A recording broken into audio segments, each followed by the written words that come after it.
Nossa ligação com os animais é cada vez mais forte. Nós, da MSD Saúde Animal, estamos sempre junto aos médicos veterinários e produtores. Pesquisamos e desenvolvemos soluções para a saúde animal, contribuindo para uma produção de qualidade com segurança. Inovamos para proteger. MSD, a ciência para animais mais saudáveis. MSD é Merck Sharp Dohme. Olá pessoal, boa noite. Meu nome é Daniel Rodrigues, atualmente sou gerente técnico da MSD Saúde Animal e hoje venho falar com vocês sobre o tema controle parasitário. Dentro do controle parasitário, nós vamos abordar hoje sobre eimeriose e verminose em bovinos. Esse importante assunto que impacta muito a atividade pecuária no Brasil, tanto na produção de leite quanto na produção de carne. Vamos abordar um pouco agora sobre a eimeriose. A eimeriose, ela tem um impacto importante porque esse parasita, além de acometer animais na fase jovem e também podendo acometer animais até 12 meses, ele causa uma série de lesões intestinais e isso leva a um impacto econômico muito grande. Temos uma diversidade muito grande de eimérias no Brasil. No entanto, as eimérias de maior importância comercial, que causam impacto comercial, são as eimérias bovis e eimérias urnes. Quando nós olhamos a sua distribuição ao longo dos estados brasileiros, observamos uma alta prevalência, porque ela está em diferentes estados e também atinge um volume grande de animais, tanto na pecuária leiteira quanto na pecuária de corte. O seu habitat inicial é o intestino e tem como principal ação a destruição dessas vilosidades. Um aspecto muito importante é sua forma evolutiva e transmissão. A transmissão ocorre principalmente através da ingestão de água contaminada com ocistos. Essas estruturas aqui presentes nas fezes dos animais.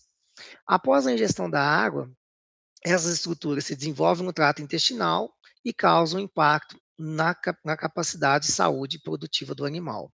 Outro aspecto importante está relacionado também ao manejo da propriedade. Vamos agora falar um pouco sobre o ciclo. Em relação ao ciclo de vida da Iméria, ele se inicia com a ingestão dos oocistos, através das fezes, contendo ali a água contaminada. Após a ingestão, eu tenho a liberação dos esporozoítos que vão penetrar na luz intestinal. Vamos observar mais à frente como isso acontece dentro do intestino do animal. Então, eu tenho um oocisto esporulado, ele libera esporozoítos que, por sua vez, irão penetrar na parede do intestino do animal, se reproduzirem, e a partir do momento que eles se reproduzem, eles rompem a velocidade do intestino, liberando novos esporozoítos. Esses esporozoítos vão entrando novamente em outras vilosidades e repetindo os ciclos por até 2 gerações. Depois da segunda geração, nós temos uma diferenciação desses esporozoítos, formando o microgrameta, que é o masculino, e o macrogrameta, que é a parte feminina desse parasita. Eles se reproduzem dentro da luz do intestino, liberam os gametas masculinos, que por sua vez fecundam o gameta feminino, e após essa fecundação eu vou ter a formação do zigoto. Esse zigoto será liberado na luz do intestino e sairá na forma do oocisto, dando continuidade ao ciclo.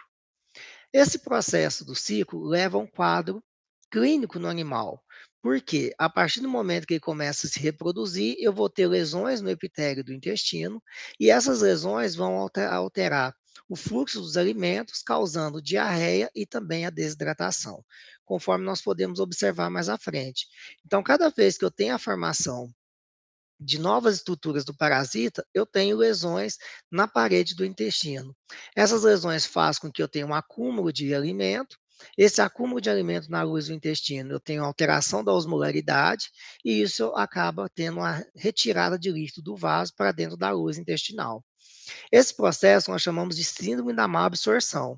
Esse acúmulo de líquido aumenta o volume intestinal, aumenta o peristaltismo e leva a um quadro clínico de diarreia. Essa diarreia, ela sai, além de ter nela uma quantidade grande de nutrientes, ela também leva uma quantidade muito grande de líquido e eletrólitos. E isso nós observamos no animal clinicamente através da desidratação. Aqui um animal mostrando o quadro clínico da diarreia. Então a gente observa que ele fica com toda a região posterior suja de fezes, mostrando que esse animal está tendo o quê? Um trânsito intestinal alterado. Esse animal tem um OPG, que é a quantidade de oocitos por grama de fezes, não até elevado, né, em torno de 3.500 ovos, oocitos. O que nós observamos nas fezes é uma perda grande de água, eletrólitos e proteína também. Essa diminuição dos nutrientes e da água no animal causa grande impacto nele, tanto para o seu desenvolvimento quanto para a sua saúde. As lesões intestinais, vistas aqui de uma forma mais aprofundada através da microscopia, são bem intensas e levam uma síndrome muito negativa, mesmo que o animal não venha a óbito ou não tenha um prejuízo fisiológico naquela primeira etapa, ele tem um resquício ao longo prazo de não desenvolvimento, porque as lesões são permanentes, impedindo com que esse animal melhore a capacidade de absorção dos nutrientes. Outro ponto importante é que, dependendo do grau da lesão, ela pode ser mais profunda e atingindo importantes fases do sistema digestório. Essa característica leva a um quadro hemorrágico anêmico pela perda de sangue através da luz intestinal. Então, quando nós temos essas lesões mais profundas, podemos chegar num quadro clínico de ter até sangramento pelo intestino. Outro ponto importante é que essa doença é muito conhecida pelos pecuaristas como curso negro. Por quê? Às vezes, determinadas áreas do intestino, a lesão está mais profunda, tem sangramento, mas não tem um sangramento tão intenso. Então, esse sangue acaba sendo digerido, coagulado dentro do trato intestinal e ele sai com coloração alterada nas fezes. Ele sai com as fezes de forma mais escura. Então, nós podemos ter um sangramento mais intenso, quando as lesões são muito generalizadas, ou podemos ter pequenos pontos de sangramento que traz as fezes de uma cor mais escura, e aí dando nome para a doença no campo como curso negro. Outro aspecto importante pode, em alguns casos, levar a sinais neurológicos. Esses sinais neurológicos estão relacionados à desidratação, à perda de eletrólitos. Então, a gente pode até encontrar alguns animais com sintomas neurológicos causados pela desidratação e perda de eletrólitos. Aqui um exemplo ó, de lesões bem aprofundadas do intestino. Aqui nós estamos observando, ó, durante a necrópsia da equipe do professor Welber, né, o animal realmente a quantidade de líquido muito grande e as lesões profundas têm um sangramento intenso e grande quantidade de muco. Quando nós olhamos a patogenia dessa doença, né, um dos aspectos é a anorexia, ou seja, o animal para de se alimentar. Isso está muito relacionado a dois hormônios importantes, a colicistocinina e a somatostatina. Esses 2 hormônios, quando eles estão de forma elevada no sangue, eles inibem o animal a ter vontade de comer, então ele faz com que o animal coma menos, e isso leva a um quadro de anorexia. Outro problema também muito importante é a questão da desidratação. Desidratação é um aspecto importantíssimo, porque muitas vezes quando tratamos animais, se nós não fizermos essa reposição de eletrólitos e água, esse animal pode vir a óbito devido ao quadro de desidratação. Diante disso, né, como que nós podemos suspeitar de heimeliose no campo, né? Um desafio é que a heimeliose, assim como a verminose, ela não acomete todos os animais do lote ao mesmo tempo. Então, nós temos muitas vezes em torno de 5% dos animais tendo a forma clínica da doença e os outros 95% com a forma subclínica da doença. Então, é muito importante que nós observamos de forma geral os lotes, ver aqueles animais que estão apresentando forma clínica e, com base neles, tomarmos a decisão para os animais que estão apresentando forma subclínica. Um dos desafios da hemeliose no Brasil é justamente essa questão da síndrome da má absorção. Os animais têm diarreia, retarda o crescimento, e como nós podemos ver na figura seguinte, né? Eu tenho um animal que está isento, que passou por tratamento, ele não tem hemeliose, então ele está se desenvolvendo bem, e um animal contemporâneo com um desafio de hemeliose literalmente baixo, e ele não tem forma clínica da doença, mas a forma subclínica atrapalhando o seu desenvolvimento. Então, esse é um ponto importante que nós temos que acompanhar. A incidência, ela está muito relacionada à fonte de água. Como a contaminação é orofecal, então nós observamos um desafio muito maior quando a qualidade da água fornecida não é tão interessante, quando comparado com uma água com maior segurança fornecida aos animais. Então, águas de rio, poço, cacimba, tudo isso é um fator de risco maior, porque o animal defeca, os oocitos ficam presentes na água, o animal ingere a água e se contamina. Quando nós observamos águas de poço artesiano, a prevalência é menor, mas não quer dizer que não tenha o desafio, porque muitas vezes, se a água não for bem cuidada também, mesmo ela saindo do poço, mas a hora que ela chega no reservatório, se ela não tiver cuidados, ela pode se contaminar com fezes dos animais que estão vindo beber a água. Ou até mesmo quando tem vazamento, acúmulo de água próximo aos bebedouros, que se contaminam com as fezes dos animais que vieram beber essa água, pode contaminar os novos animais. Por isso que nós temos uma prevalência menor, mas não quer dizer que não tenha fator de risco. No entanto, quando nós avaliamos esse tipo de aguada, né, esse tipo de disponibilidade de água, aí a prevalência pode ir de 26 a 70% de chance dos animais entrarem em contato com a doença. Por quê? Que é um fator de risco muito maior, né? O animal está chegando para beber água, ele defeca aqui em torno, ele está defecando nessas regiões próximas, com a chuva, a água acaba arrastando esses ossitos para dentro do poço e aí eles acabam ingerindo essa água. O mesmo acontece em algumas regiões onde o relevo é mais acidentado, né, que tem montanhas. Os animais vão se pastejando, vão defecando. Quando vem o período da chuva, essa chuva se acumula e os animais descem para beber água e se contaminam com a presença ali dos zoocistos, né. Aqui novamente a questão de cacimba, então isso é um fator de risco maior. Mas nós já tivemos algumas observações, mesmo em áreas aonde a aguada é canalizada, tem os bebedouros, mas a intensidade animal é muito alta, né, a unidade animal por hectare é alta, então a chance do animal acabar ingerindo fezes na pastagem é maior, porque eu tenho uma quantidade de animais elevada ali dentro do ambiente. Então isso também pode levar a um fator de risco. A idade dos animais, né. Esse trabalho aqui do professor Elber e sua equipe é muito interessante, um trabalho recente. Ele mostra que nós temos uma variedade de eimérias, mas principalmente uma preocupação muito grande com a Eimeria zwirni, porque ela tem uma patogenicidade grande nos animais jovens, e nós observamos que a sua maior frequência está nos animais jovens, estão nos bezerros. Então, por isso nós preocupamos tanto com a eimeriose na fase de animal jovem. No entanto, nós podemos ter ao longo da idade do animal, né, essa curva preta mostrando, nós podemos ter eiméria, só que como muda as espécies, acaba que a patogenicidade diminui, então ela causa menos impacto pensando na saúde do animal.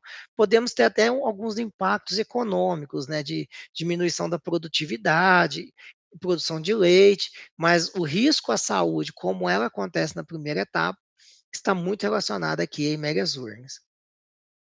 Então, olhando essas questões das idades, né, esse outro trabalho do professor, muito interessante, porque ele mostra que de 35 a 60 dias de idade temos os riscos de surto, principalmente nas propriedades de gado de corte, né. Isso está muito relacionado lá, ó, à fonte de água. Então os animais nasceram, estão mais ou menos da mesma idade, tem estação de monta, concentra a quantidade de indivíduos susceptíveis no mesmo período, e isso faz com que o fator de risco aumente, né.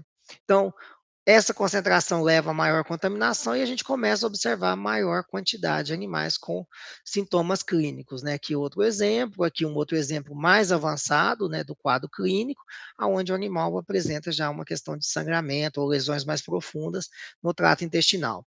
Que uma amostra de conteúdo intestinal coletado do animal anterior, né, então realmente mostra uma quantidade de muco, uma quantidade de líquido muito grande e aqui já sugestivo da presença de sangue, ou seja, lesões mais profundas causadas pela IMEG. Aqui outro exemplo, esse exemplo mostrando que está tendo sangramentos, embora estão mais distribuídos ao longo do intestino, então ó, acaba que esse sangue tem uma coagulação e ele sai mais escuro, ele não sai um sangue vivo, igual na situação anterior. Aqui é uma foto da lâmina da câmara de Magmaster, onde mostra a quantidade de eiméria, então cada pontinho desse clarinho aqui é um eiméria, então nós observamos que o animal, quando está numa forma clínica mais avançada, ele tem uma excreção muito grande de oocitos, né, então porque ele está tendo as lesões, então ele está tendo o ciclo muito efetivo do parasita, então isso faz com que ele contamine outros animais do lote. Então, por isso que a doença vai aumentando dentro do lote, porque os seus companheiros lá da mesma idade, que estão todos juntos, ele vai defecando próximo à água, próximo a esses animais, eles vão entrando em contato através da boca, eles vão se contaminando. Outro aspecto interessante, essa outra avaliação que o professor fez em outra fazenda, também mostrou, ó, animais próximos de 40 a 60 dias, também uma fazenda que tem estação, e os animais foram se contaminando pela água. E aí observavam uma evolução, né? O animal começava com o aumento do trânsito intestinal, uma diarreia, posteriormente essa diarreia ficava mais aguda e com lesões mais profundas, causando mais impacto à saúde do animal. Aqui nós observamos um caso, o OPG está um pouco mais está mais baixo, né, 450 oocistos, então ele está causando já uma alteração, né. Quando eu falo baixo, comparado com a lesão mais profunda, tá. Isso aqui já é negativo para o animal, porque aqui ele já está trazendo o sinal clínico. Nós podemos observar que esse animal está perdendo líquido em volta aqui do pelo muito molhado, fezes bem pastosas, e quando esse OOPG está muito elevado, a 45.000 oocistos, nós já observamos lesões profundas, já com sangramento mais eh eh, elevado dentro do trato intestinal e saindo através das fezes, né. Então esse animal aqui corre um risco muito grande de vir a óbito, porque a lesão está muito profunda. E além disso, ele é um fator de contaminação para os demais. Olha a quantidade de oocistos que ele está jogando no ambiente, um único animal. Que só para exemplificar, o professor mostra as fezes daquele animal que estava sangrando, então não tem mais conteúdo. Nós observamos uma quantidade muito grande aqui de sangue com muco e líquido, né? Então o animal realmente está em uma fase bem avançada da doença. Só para comparar as duas lâminas, para fazer a contagem, ó, essa lâmina já com alteração de cor, mostrando realmente a presença de sangue, e essa outra já mostrando, né, que são fezes normais em relação à coloração aqui, mas ambas estão muito contaminadas, né, então olha aqui a quantidade de oocisto que esse animal está liberando no ambiente, ou seja, dentro dele o ciclo está muito efetivo, lesionando muito. Por que que tem o surto nessa idade? Aí nós observamos principalmente o gado leiteiro, esse trabalho aqui é um trabalho muito bonito, que deu uma prevalência dos agentes que causam diarreia em animais jovens, aqui em fazendas de leite, né. Então, esse trabalho, conseguimos isolar alguns agentes, então, dando foco aqui aos parasitários, né, então nós observamos que o criptosporídeo, que também é um protozoário, ele acontece nas primeiras 2 semanas de idade do animal, até 15 dias. E depois disso, nós vamos ter a prevalência da Eiméria e da verminose, que é os tongilídeos. Então, o que que acontece? Nós temos a hemeriose aparecendo aqui, ó, com a quantidade maior de oocistos, né, que a gente está observando o parasita liberado nas fezes a partir de 40 dias de idade dos bezerros. Então esse trabalho também, ele mostra, né, o que nós vimos anteriormente, que geralmente os animais, eles apresentam a forma clínica e a liberação de oocisto a partir de 40 dias, né. Outro ponto importante é por que isso acontece. Aí o professor Elber, em conversa com um funcionário de uma fazenda, trouxe essa ideia para ele, e ele buscou na literatura, né. A pessoa observava que os bezerrinhos de leite, em lactação, eles começavam a beber mais água a partir do 20º dia, eles começavam a ter uma ingestão maior de água. E essa ingestão de água ia aumentando até em torno do 26º dia.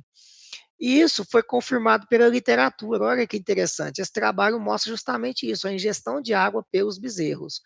Então, o professor, usando esse gráfico, comparando com o período pré-patente da Iméria, ele começou a observar que tem uma relação muito grande. Então, os bezerros leiteiros começam a ter maior liberação de Iméria no ambiente a partir do momento que eles começam a beber mais água. Então, eles bebem mais água, o período pré-patente da doença é de aproximadamente 15 dias, então é o período do ciclo, né, para que se contamine o intestino, entre nas vilosidades e a Iméria se reproduza, e aí ela libere aí novos oocistos no ambiente. Então, isso tem uma relação muito grande aqui com a ingestão de água. E essa relação vale também para os animais que estão no corte, né? Tanto no leite quanto no corte, a fisiologia do animal, ela se mantém, ele tem esse comportamento aqui. Outro aspecto importante sobre a idade e manejo que vale ressaltar, em relação ao sistema de criação, é sobre a questão da IATF. Então, a IATF, ela concentrou os nascimentos, né. É uma tecnologia que cresce no Brasil ano após ano, é uma tecnologia muito importante na pecuária de corte, tem todas as suas vantagens que não me cabe aqui discutir, porque já estão muito provadas no campo, né, seus benefícios. E aí tem esse desafio, porque como os animais são todos próximos de idade e têm o mesmo manejo e participam de manejos no curral, por causa que as mães estão passando pelo processo da IATF, eles têm maior fator de risco, porque estão mais aglomerados, eles muitas vezes têm acesso a uma guarda não de boa qualidade, e isso faz com que eles se contaminem e se contaminem os seus companheiros aqui do curral, do lote lá aonde eles estão presentes. E eles estão numa fase, são susceptíveis principalmente à Eimeria azuline. Então nós começamos a observar o aumento de animais no campo, né, com a presença do sinal clínico lá da diarreia, nessa fase aqui, pós-IATF, né. Então traz as vacas em torno de 35, 50 dias para IATF, e depois desse período do protocolo começa a observar alguns animais com diarreia. Então começa a fazer rodeio no gado, essa imagem lá da equipe do professor Elber, mostrando lá os animais com o traseiro sujo, ó. Isso sugestivo lá de eimeriose. Então, quando coleta as fezes, observou a presença da eiméria. Então, olha lá, tá vendo? Porque o lote fica junto, esses animais foram manejados ao curral, tem as interações, né, de ficar um período fechado no curral, depois solto. Quando ele fala mês 2, aí ele está relatando justamente a idade dos animais, né? Então, nós estamos com animais aí em torno de 45 a 60 dias de idade. Então, em relação à época do ano, é muito importante nós observarmos que não tem assim um período mais eh, de maior intensidade. Os surtos podem acontecer em diferentes épocas do ano. Eles vão estar muito relacionados aqui à questão dos manejos, né? Então, a disponibilidade da água, a questão dos nascimentos, principalmente pensando nos animais de corte. Já nos animais de atividade leiteira, ele pode ocorrer o ano todo, porque o manejo é um manejo um pouco diferente. A gente sabe que às vezes concentra um pouco os nascimentos no outono e inverno, mas nós temos grande parte aí das fazendas tendo bezerros na atividade leiteira todo o ano, né? Então, está muito relacionado à idade do animal. Outro ponto importante, que agora nós vamos abordar um pouco sobre os eumintos. Então, nós falamos um pouco sobre a iméria, e agora nós vamos falar sobre um agente também que causa impacto no sistema digestório dos animais. Nos eumintos, né, o bovino ele é um zoológico para euminto, ele tem verme em diferentes locais do corpo. Mas hoje nós vamos manter a racional de observar os que também estão no intestino, aonde a iméria tem papel importante como protozoário e os eumintos também têm um papel muito importante nessa parte do intestino, causando lesões. No Brasil, grande parte dos eumintos que causam problema para os bovinos econômicos estão nesses gêneros aqui, ó, Hemoncos, Copéria, Esofagóstimo, Tricostronge, Bunosma, Trichuris, Estrongilose papilose e Capilária. Mas nós temos um desafio muito grande aqui, que é o Hemoncos e a Copéria, que eles têm uma distribuição ampla em relação ao encontro nos animais de produção. E eles causam um grande desafio, eles levam os animais a terem baixa performance. E nós vamos abordar um pouco mais sobre eles.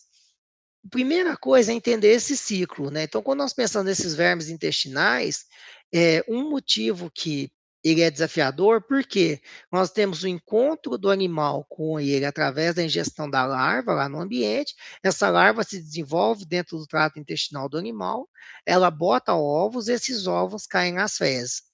Esses ovos nas fezes se desenvolvem e voltam a se transformar em larva, transformam-se em larva, e essas larvas novas serão ingeridas pelo animal, dando continuidade ao ciclo. Então, nós temos aqui uma relação muito forte entre a pastagem e a contaminação dos animais. Então, ainda há muitas discussões sobre esse tema, né? Quanto que o ambiente realmente é um fator de contaminação para o animal. Outro aspecto importante são os manejos de pastagem. Então, hoje, nós observamos cada vez mais uma melhora na questão do manejo de pastagem, embora ainda tenha no Brasil um grande desafio, né, esse tema pastagem, mas cada vez mais as alturas de entrada e saída são estudadas para os animais no pastejo, então a tendência é sempre trabalhar com o pastejo aproveitando a maior eficiência do capim. Então, sempre um pastejo nessa característica aqui, um pastejo mais baixo, onde você, dependendo da qualidade da gramínea, você aproveitar o máximo a sua eficiência, né? E isso faz com que aumente o desafio. Basicamente, nós temos eumintos importantes do ponto de vista comercial no abomaso, no intestino delgado e no intestino grosso. Nós vamos focar muito hoje falando do hemôncoos, porque ele fica no abomaso, que é o estômago químico do bovino, e ele tem um impacto econômico muito grande, né? E nós lembramos muito da hemoncose aqui por causa do processo anêmico que ela leva, né? Deixando o animal aí com esse quadro, né, do olho branco, da anemia profunda. Por que que isso acontece, né? Um dos aspectos que leva a esse quadro é a questão da alimentação do hemôncoos no abomaso, ele é hematófago. Outro aspecto é que, ao fazer a sua alimentação, ele causa lesões na parede do estômago, né? E essas lesões alteram esse ciclo natural, porque o ciclo natural é o animal tem uma abomaso com células saudáveis, essas células vão produzir o ácido clorídrico, né, mantendo um pH baixo. O ácido clorídrico vai auxiliar através desse pH a conversão do pepsinogênio em pepsina, e essa pepsina presente no intestino, ela vai digerir as proteínas e possibilitar a sua absorção. A partir do momento que o hemônco se fixa na parede do estômago e começa a se alimentar, ele lesiona essas células e ele causa uma hiperplasia dessas células, atrapalhando a produção do ácido clorídrico. Então, eu tenho uma diminuição do ácido clorídrico, eu tenho um aumento dos bicarbonatos, e dessa forma eu vou alterando o pH. Quando eu altero o pH, eu tiro um ambiente adequado da produção de pepsinogênio em pepsina. Então, como não há essa conversão do pepsinogênio em pepsina, eu não terei uma absorção das proteínas, pois elas não serão digeridas. Então, esse é um processo da patogenicidade causada pelo hemôncoos no abomaso. Então, quando nós olhamos isso, qual que é a consequência clínica para o animal? Se esse animal não tem uma absorção de proteína, ele diminui a sua pressão e ele terá um quadro clínico de edema, conforme nós podemos observar nas figuras a seguinte, ó. Então, o animal apresentando edemas, né? Por quê? Porque ele está com déficit de proteína. E a anemia causada devido à fase em que o parasita está retirando o sangue para se alimentar do trato intestinal. Aqui o abomasum, mostrando aqui a estrutura do órgão, né? Então, só para vocês terem uma visão do processo. Agora, o grande desafio nosso também é a copéria. A copéria já fica no intestino delgado, ela causa a forma clínica da diarreia e ela leva um quadro clínico de anorexia. Então, nós observamos aqui a questão da diarreia e também observamos a questão do animal não desenvolver, né? Tendo o sinal clínico dessa diarreia atrapalhando o seu desenvolvimento, e nós já temos trabalhos que demonstram a questão da anorexia, por causa das lesões do intestino, né? Ela vai lesionando na parede do intestino e isso aumenta a produção de hormônios que levam à inibição do apetite do animal. Então, aqui, ó, só para comparar, esta pastagem eu tinha animais sem verminose, sem copéria, então eles pastejaram toda essa área. E essa área aqui que os animais tinham copéria, eles não fizeram pastejo. Nós sabemos que pode reduzir até 105 minutos o pastejo por dia, por causa da inibição hormonal, né? As lesões intestinais aumentam a produção de hormônio, e esse hormônio, né, ele altera a capacidade do animal de ter vontade de comer. Então, essa anorexia e a diarreia, muitas vezes, né, nós observamos o quê? Uma baixa na performance do animal. Então, olha, são animais contemporâneos, um possui o OPG mais alto e o outro tem um OPG zerado. Então, a gente observa que os animais não desenvolveram da mesma forma, né? Muitas vezes, o animal pode até não apresentar o quadro de diarreia, mas ele apresenta o quadro de anorexia, então ele não vai performando igual um animal saudável. Aqui, ó, esse também, outra observação, né? Então, o animal teve um crescimento normal, e aqui nós temos um animal com um crescimento alterado aqui devido a um OPG mais elevado. E nós sempre observamos na copocultura que uma associação maior entre a presença da copéria e uma alteração na performance dos animais. É natural que o animal que está se desenvolvendo menos, ele também tem uma carga parasitária maior. Então, ele tem, além da verminose, costuma ter também uma carga maior de carrapato, tristeza parasitária, e aí esse combo atrapalha muito o desenvolvimento do animal. Aqui, animais que apresentavam a mesma idade, né, e apresentavam uma performance diferente, né. Por quê? Por causa da carga parasitária. Então isso também vai mostrando que o papel da copélia. Na atividade leiteira nós temos visto também, muitas vezes não dá para inferir que se o animal não tiver verminose, ele vai produzir mais leite, mas dá para a gente saber que o animal com verminose, ele tem uma saúde inferior a um animal saudável sem verminose. Então aqui já é um exemplo clássico, a gente começa a observar, né. O professor Welber tem verificado na Universidade Federal de Goiás que animais sem verminose têm menos quadro de tristeza parasitária. Animais com verminose estão com a saúde mais debilitada. Mas não dá para afirmar que ganham mais peso, que produzem mais leite.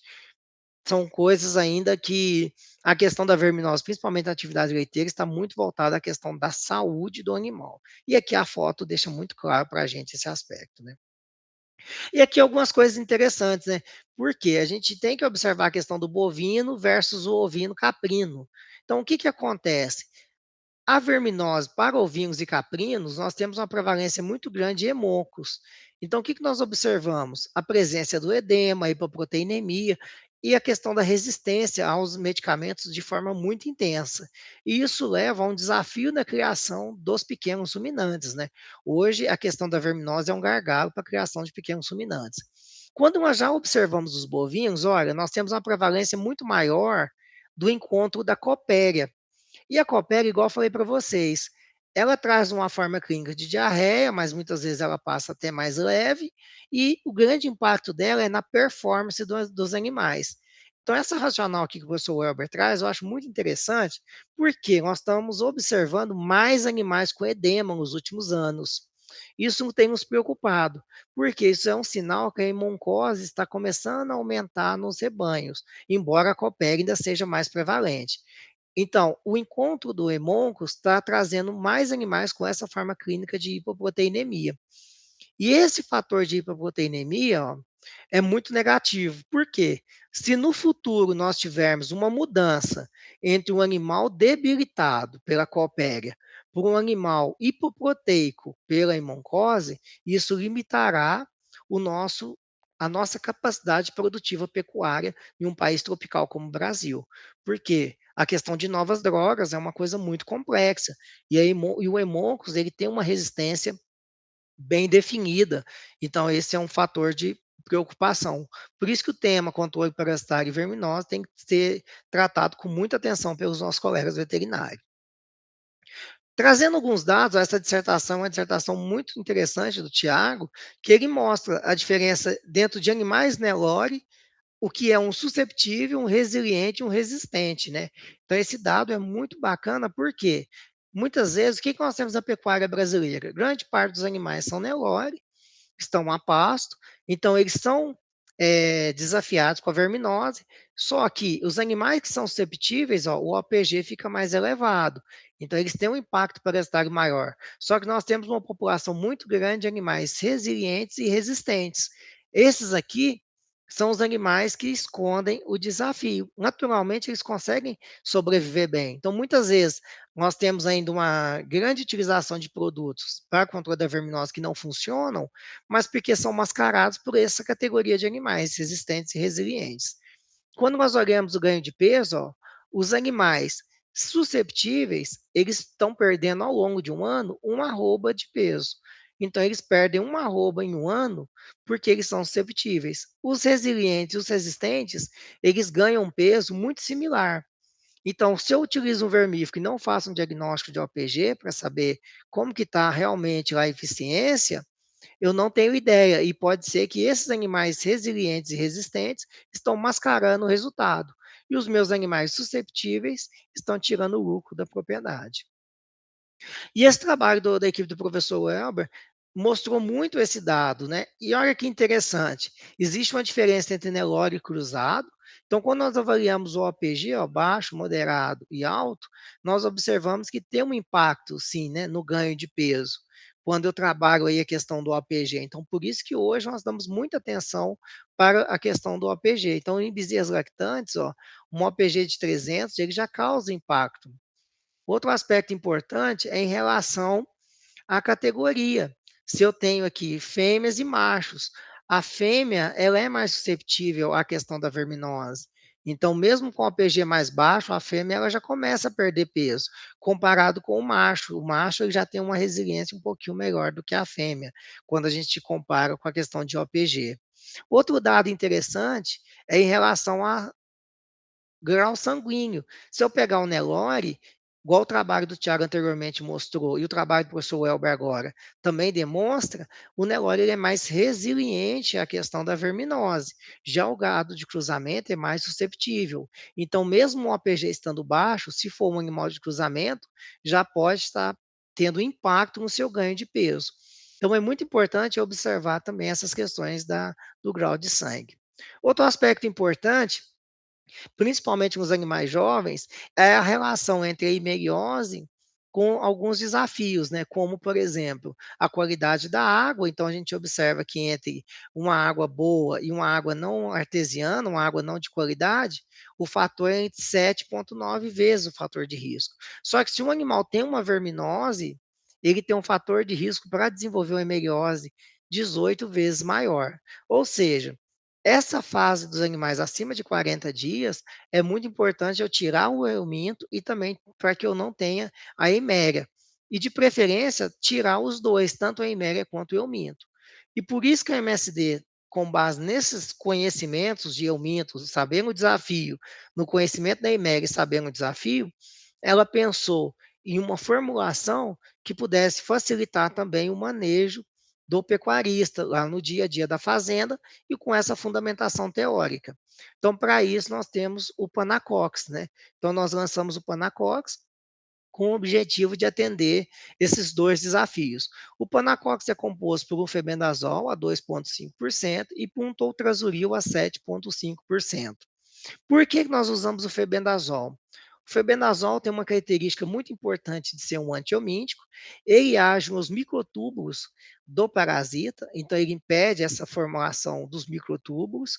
Automaticamente isso não deixa que o parasita forme as suas estruturas. E isso permite um espectro de ação maior.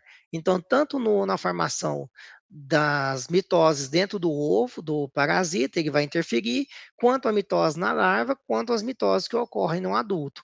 Então, essas estruturas alteradas das células do ovo, da larva e do adulto permite tirar o parasita em diferentes estágios, pensando nos eumintos.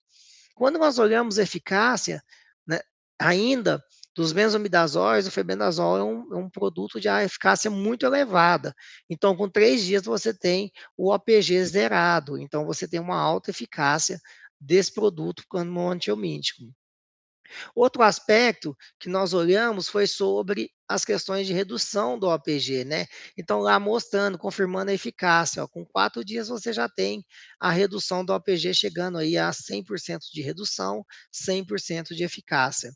Então, uma alta eficiência na diminuição e na redução dos ovos no ambiente, né?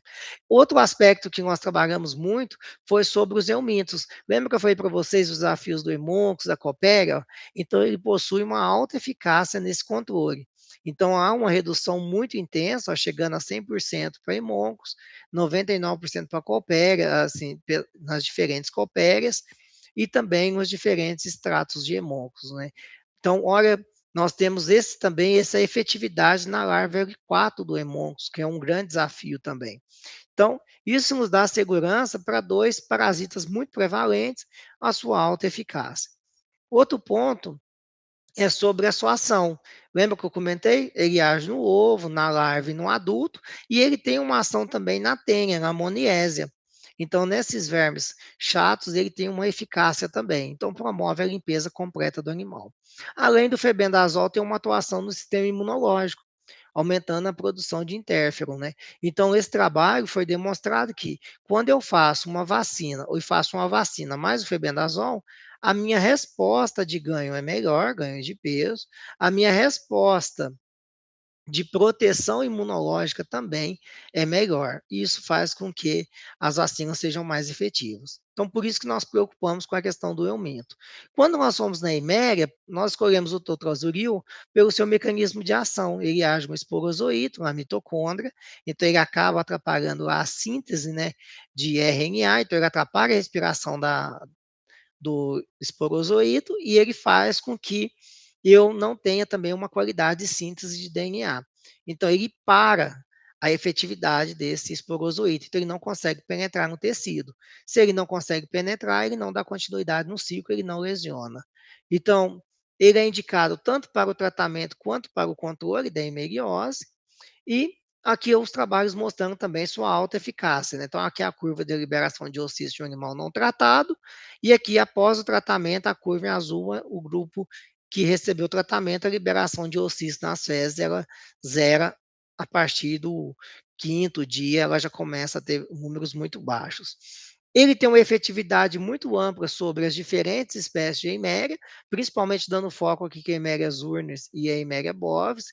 Então, a Eimeria zurnis ele tem a eficácia elevadíssima, 7 dias ele está zerado. Outro aspecto importante é um conceito, né? O conceito do uso preventivo. O que que significa? Então, mesmo não tendo sintoma clínico no lote, você pode tratar. Por quê? Porque a gente tem o histórico que aquele lote apresenta diarreia em determinada idade, principalmente a partir dos 40 dias, então eu posso fazer o tratamento já com conceito preventivo. Eu posso fazer o uso metafilático, que consiste quando um animal do lote dá sintoma, eu trato todos os animais que estão dentro do lote para que evitar que a doença ela se espalhe, né, que outros animais entrem na forma clínica. Então o produto pode ser feito das duas formas. Por que que ele pode ser feito? Aqui estão os dados. Então, quando nós fazemos o tratamento da forma preventiva no dia zero, ele protege o animal e não deixa fazer a liberação de oocisto durante essa fase, né? Então, ele tem uma proteção do animal. Durante aquele período, o animal não libera os oocistos. Quando nós fazemos ele, quando o primeiro animal dá sintoma, que a curvinha vermelha deu sintoma, ele também zera os oocistos no ambiente, então ele funciona protegendo o animal. Se o animal não recebeu, que foi o azul, olha lá, ocorre uma explosão de oocistos, né, trazendo as formas clínicas para o animal. Outra forma que ele pode ser feito no preventivo é antes do animal entrar em contato com a doença. Então, mesmo que o animal ainda não entrou em contato, eu vou fazer uma mudança de ambiente, eu vou fazer um manejo de ATF, e esses animais irão entrar em contato com a Iméria mais tarde. Então, se eu fizer 14 dias antes deles entrarem em contato com a Iméria, eles já ficam protegidos, e é natural que se eu fizer 7 dias antes, eles também ficam protegidos. Então, com o Panacox, a gente tem essa proteção aí até 14 dias antes dele entrar em contato com a doença. Aqui, o dia que nós fizemos o desafio com a Iméria, né, para saber se esses animais iam ou não desenvolver a doença. E a gente observa, ó, o período pré-patente de mais ou menos 15 dias, então, a partir do momento que nós colocamos a Iméria nos animais que não receberam o Panacox, com 15 dias eles começaram a excretar um volume maior de Iméria. A dosagem do produto é 2 ml para 10 quilos, pela via oral. O produto apresenta descarte 78 dias para a carne e ele não é recomendado para vacas que estão produzindo leite para o consumo humano. Um ponto importante que muito seguro para animais até de 30 dias até a desmama. Então, é um produto que nós fizemos segurança clínica, é um produto que não traz qualquer comprometimento para o animal. Então, isso também permite uma segurança para o pecuarista e para o veterinário que está prescrevendo o tratamento. A MSD é uma empresa que pensa de uma forma ampla no controle parasitário. Então, com isso, nós temos, ao nascimento, a indicação da Exerium, a doramectina 1%, pensando nas mias de umbigo. Aos 3 a 5 dias, nós trabalhamos muito aqui na prevenção, pensando na criptosporidiose com a Locur, e dos 20 a 30 dias, nós já trabalhamos com Panacox para segurar o desafio da hemeriose e da verminose. Grandes mama de 70 a 90 dias, nós trabalhamos o conceito do Panacur, ou apenas um antiomítico. Da recria até 6 meses, nós temos as opções de Exceller e Panacur. Acima de 6 meses, nós temos o Solution, pensando na verminose e um auxílio do controle de ectoparasitas. E Das novilhas até 12 meses também prescrevemos aí o solution. Então, na atividade leiteira, esse é um calendário que você estará protegendo seus animais contra os parasitas internos de forma muito ampla, desde os protozoários de impacto, Cryptosporídeo e Eimeria, até os eumintos de impacto, Cooperi e Hemoncus, que causam grande desafio aí para a nossa atividade. No gado pecuária corte, nós temos algumas pequenas mudanças, né? Porque aqui nós podemos ter o uso preventivo em caso de surtos no primeiro dia de vida. Então, se você tem dentro da propriedade o primeiro lote que veio para a IATF aos 35, 50 dias ali, de 35 a 50 dias, veio com muitos animais com diarreia, então você pode ir lá na sua maternidade começar a fazer preventivo para que essa diarreia não chegue. Se não está tendo surto, aí nós vamos utilizar ele entre 35 e 45 dias de forma metafilática. A partir da observação de um ou outro animal com diagnóstico, você já faz o tratamento lá no dia da IATF. Outro aspecto importante é, na desmama, se tem fator de risco da qualidade da água e fator de risco de estresse, de nutrição, aí nós temos recomendado o Panacox, porque o desafio da Iméria pode ser maior. Se não tem fator de risco da água e não está identificando a presença da Iméria, nós estamos trabalhando apenas com o Panacur. E depois seguimos com a recria acima de 6 meses com o Solution e na engorda com o Solution. Então, também uma solução bem completa, para que você possa ter um calendário de controle parasitário da sua propriedade de uma forma bem equilibrada. E de uma forma muito técnica também, agindo em pontos de estrangulamento de cada problema parasitário, né? No Cryptosporídeo, o Alocur, na Iméria, o Panacox, e nos eumintos aí, Panacox ou Panacur, se forem mais jovens, e acima de 6 meses, a questão do Solution. Mas a MSD tem soluções mais completas ainda, então você pode construir o calendário pensando nas vacinas, né, na Clostridiose, na Rotavec Corona, aqui no conceito de diarreia neonatal. É muito importante nós trabalharmos a Rotavec Corona, porque é a vacina que pega Escherichia coli, coronavírus e rotavírus, e posteriormente nós trabalharmos o conceito do Alocur para tirar o Cryptosporídeo. Na sequência, a gente já trabalha o Panacur com a vacina de Clostridiose, e posteriormente, desculpa, o Panacos com a vacina de Clostridiose, e posteriormente aqui o Panacur com a vacina de brucelose, com duas opções que a MSD tem, né? Nós temos a RB51 e a B19. Então, nós temos essas opções aqui de tratamento. Então, sempre um protocolo muito completo vacinal. Né? E após essa fase de 6 meses, nós temos os antiomíticos agindo nessa etapa, né, até 6 meses, e as vacinas reprodutivas e respiratórias. Tá? Então, é uma empresa que tem um leque muito grande de oportunidades, tanto no leite quanto no corte. Outro aspecto importante é esse posicionamento reflete também o nosso conceito, né, lá da metaflexia de medicina preventiva. No gado corte, mantém também essa ideia do conjunto de vacinas e, dessa forma, né, a gente encerra trazendo o quê? Uma combinação completa de produtos, tanto antiparasitários de acordo com a categoria, quanto as questões vacinais para que vocês possam prescrever ou utilizar em suas propriedades de uma forma correta, trazendo um melhor retorno. Nós, da MSC, nos colocamos à disposição para auxiliar, e eu gostaria de agradecer essa equipe do professor Elber e todos os seus orientados, pois nos auxiliaram muito aí na elaboração desse material e também nas informações técnicas, né? Dessa forma, agradeço muito e fico à disposição para novas interações.